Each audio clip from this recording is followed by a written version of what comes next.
Well done, Dimity. I want to go to Laura Tunstall now. She's at Mount Victoria tonight. Laura, there are real fears the bushfires could spread to more populated areas like Blackheath and Katoomba.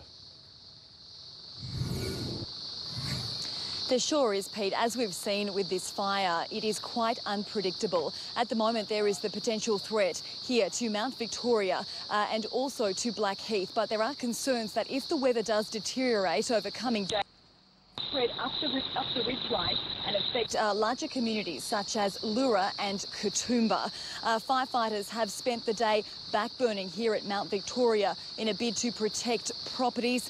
At the moment, there is a lot of heavy smoke in the area. If the fire does spread in coming days, they are saying they may have to close the Great Western Highway. Residents here are on high alert this evening. OK, Laura, thank you. Let's move through the mountains now to reporter Darren Curtis. He's been speaking to residents already scarred by the fires in Winmalee. Darren, how do they feel about possibly being forced to evacuate in coming days?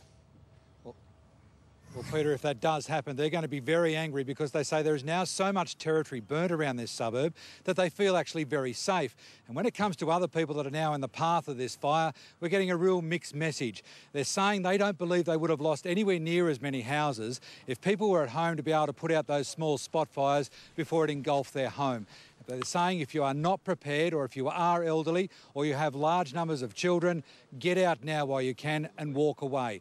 This has added a whole new layer of emotion and confusion for all of the people in this fire path, Peter. OK, Darren, let's go to RFS headquarters now, where I'm joined by Commissioner Shane Fitzsimmons. Commissioner, good evening to you. You just heard that from Winmalee. I suppose that the state of emergency says it all. If they are ordered to leave, they must go. Yes, Peter. The state of emergency isn't just about orders around evacuation. It's actually about making sure all the emergency workers are given the confidence that taking actions in the interest of public safety, they're going to be protected and they're going to be enabled to do so in keeping with the directions and the strategies and the advice that we provide. OK, Commissioner, the broadcast is yours. You've got a window here to give any critical information you would like to give to residents in these danger zones. Look, we are bearing down 3 to 4 days of very difficult, very confronting situation. We are not planning a mass evacuation of the Blue Mountains. As we've seen already this afternoon, we've taken a targeted approach to the Bells line of road.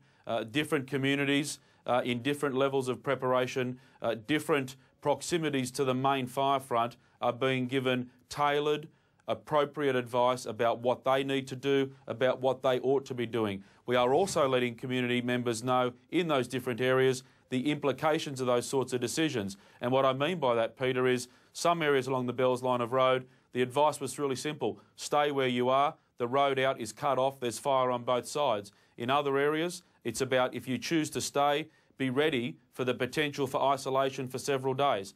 Isolation in terms of transport, isolation in terms of utilities, power, telecommunications, all those sorts of things. The message will be very different depending on how the fire experts gauge the risk, gauge the exposure and gauge the best prospects for enhancing the preservation of life.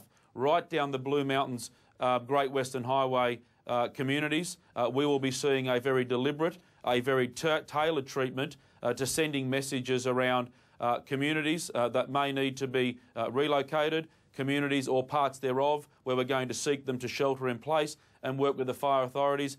That's why I say this is a very complex, this is a very trying, this is a very dangerous situation, and I would seek the community's continued support to heed the warnings, to stay alert, to stay attuned to the changing situation.